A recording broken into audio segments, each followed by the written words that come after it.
Ah, Indonesia gini amat sih. Pemerintah nggak bener. Itulah orang power sedunia.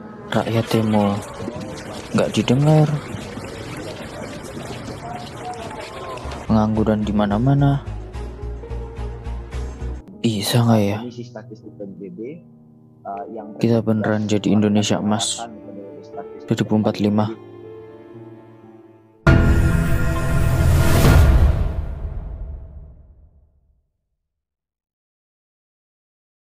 Tahun 1998 adalah tahun bersejarah. Pada tahun itu, akumulasi kemarahan rakyat memuncak. Terjadi demo di mana-mana. Presiden akhirnya mengundurkan diri. Dan pada tahun itu, era reformasi akhirnya dimulai. Tapi 27 tahun kemudian, kita berdemo lagi. Akar masalahnya tetap sama. Ketidakadilan penguasa. Ternyata reformasi tidak merubah negara ini jadi negara maju. Kita dizolimi lagi. Kita marah lagi. Kita berdemo lagi. Kemarin akhirnya pemerintah memperbaiki diri lagi. Tapi siapa yang bisa menjamin bahwa pemerintahan kita tidak akan rusak lagi? Atau kalian rela harus demo setiap 27 tahun sekali? Karena pemerintahan yang rusak lagi dan lagi. Padahal kalau kalian ngerti, solusi terbaik sebenarnya bukan demonstrasi. Nah, kalian kan demonstrasi minta didengarkan. Sekarang ketika kalian yang diminta untuk mendengarkan saya, apakah kalian mau mendengarkan? Kalau ternyata kalian sendiri juga tidak mau mendengarkan, maka wajarlah negara ini gak maju-maju. Tapi untuk kalian yang mau mendengarkan, saya punya bukti kuat.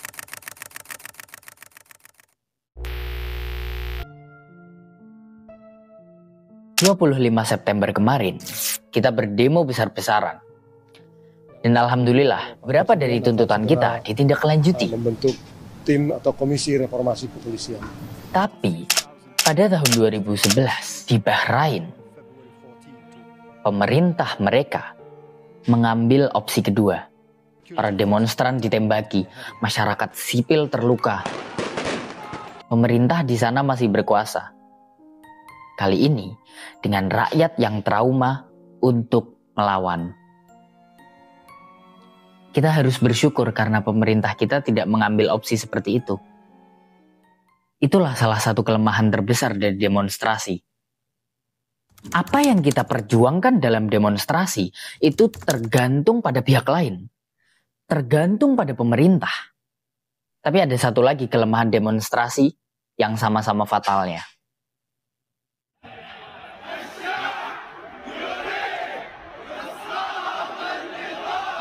Kalau kalian baca sejarah, harusnya kalian tahu bahwa demo yang terjadi di Bahrain itu hanyalah satu dari banyak demo yang terjadi di Jazirah Arab pada lebih dari 1 dekade yang lalu, namanya Arab Spring. Di Bahrain, Libya, Syria, demo ini gagal total. Tapi di Tunisia, demo ini berhasil. Di Tunisia, presiden akhirnya mundur. Konstitusi baru dibuat, dan pemilu yang lebih bebas akhirnya dijalankan. Tapi ternyata setelah melakukan itu semua, korupsi masih merajalela.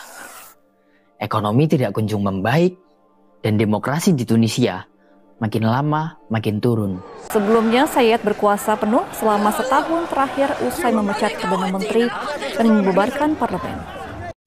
Tidakkah ini mirip dengan yang terjadi di suatu negara pada tahun 98? Jadi peristiwa yang terjadi pada Arab Spring dan demonstrasi yang terjadi pada tahun 98, kita bisa menyimpulkan satu hal.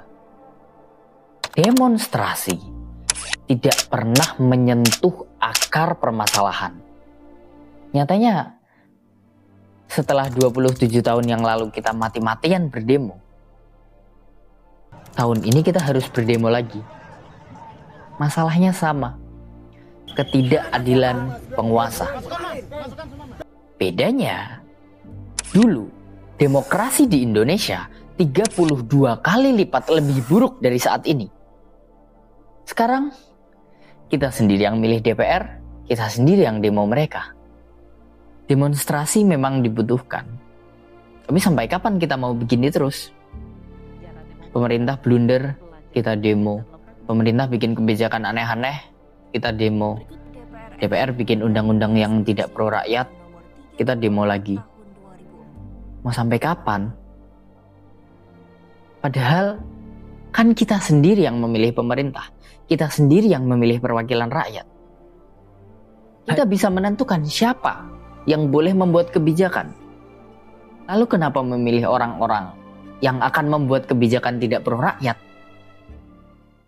Saya punya jawabannya. Dan rupanya itu adalah akar masalah dari semua ini. Coba kalian pikir, gimana ceritanya masyarakat memilih orang-orang yang akan membuat kebijakan yang merugikan mereka? Cuma ada dua alasan. Yang pertama, kita tidak kenal siapa calon yang akan kita pilih. Jadi kita tidak tahu apa yang akan dia lakukan jika terpilih. Atau yang kedua, kita diiming-imingi sesuatu untuk memilih calon tertentu. Dan pada faktanya, keduanya terjadi di Indonesia. Hanya 25% pemilih yang kenal dengan caleg yang akan mereka pilih. Sebanyak 47% masyarakat pernah ditawari uang oleh calon legislatif. 75% masyarakat tidak melaporkan praktik politik uang yang terjadi di sekitar mereka. Ya, walaupun sebenarnya tanpa data-data yang saya sajikan, mayoritas dari kalian sudah tahu faktanya. Tapi pertanyaannya adalah, kok bisa pemilih-pemilih itu mengorbankan 5 tahun hidup mereka hanya demi uang yang gak seberapa? Logikanya yang kita pilih adalah orang baik yang akan mensejahterakan hidup kita. Gak masuk akal kalau kita menyerahkan 5 tahun nasib baik kita cuma demi uang 150.000. Kecuali para pemilih itu memang tidak pakai akal. Kecuali dalam pemilihan umum yang diutamakan adalah emosi dan fanatisme dibanding logika. 5 orang tewas serta ratusan lainnya terluka akibat bentrok antar pendukung calon bupati dan wakil bupati di Puncak Jaya, Papua Tengah. Kelompok massa yang berunjuk rasa di kawasan Patung Kuda, Jakarta Pusat pada Jumat sore terlibat saling cekcok. Diduga saling tuding melakukan kecurangan dalam pemilu, 2 kelompok pendukung partai terlibat bentrok. Akibatnya 1 orang terluka, terkena panah dan harus dilarikan ke rumah sakit. Selama masyarakat Indonesia masih memilih pemimpin berdasarkan emosi, fanatisme, tribalisme, dan mengesampingkan logika, selama itu pula lah masalah ini tidak akan pernah selesai. Jadi, kalian sekarang sudah tahu kan apa akar masalahnya? Benar. Kebodohan. Dan solusinya tidak akan pernah terletak pada sekolah-sekolah atau universitas-universitas atau buku-buku pelajaran. Karena kebodohan yang saya maksud bukanlah ketidaktahuan akan sesuatu, melainkan kesalahan berpikir.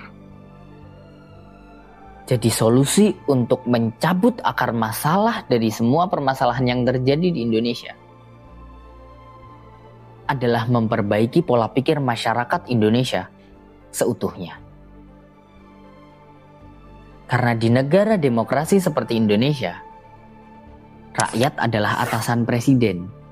Dan siapapun yang mengemban tanggung jawab sebesar itu, haruslah orang yang pola pikirnya benar.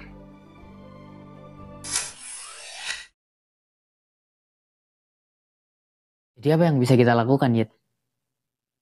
Ya, kalian lakukan yang terbaik yang bisa kalian lakukan. Karena saya bukan siapa-siapa, maka saya bikin video ini. Ferry Irwandi bikin Malaka Project, bahkan bikin kampus. Kalau mungkin kalian ada di instansi pemerintah, kalian bisa memperbaiki sistem pendidikan.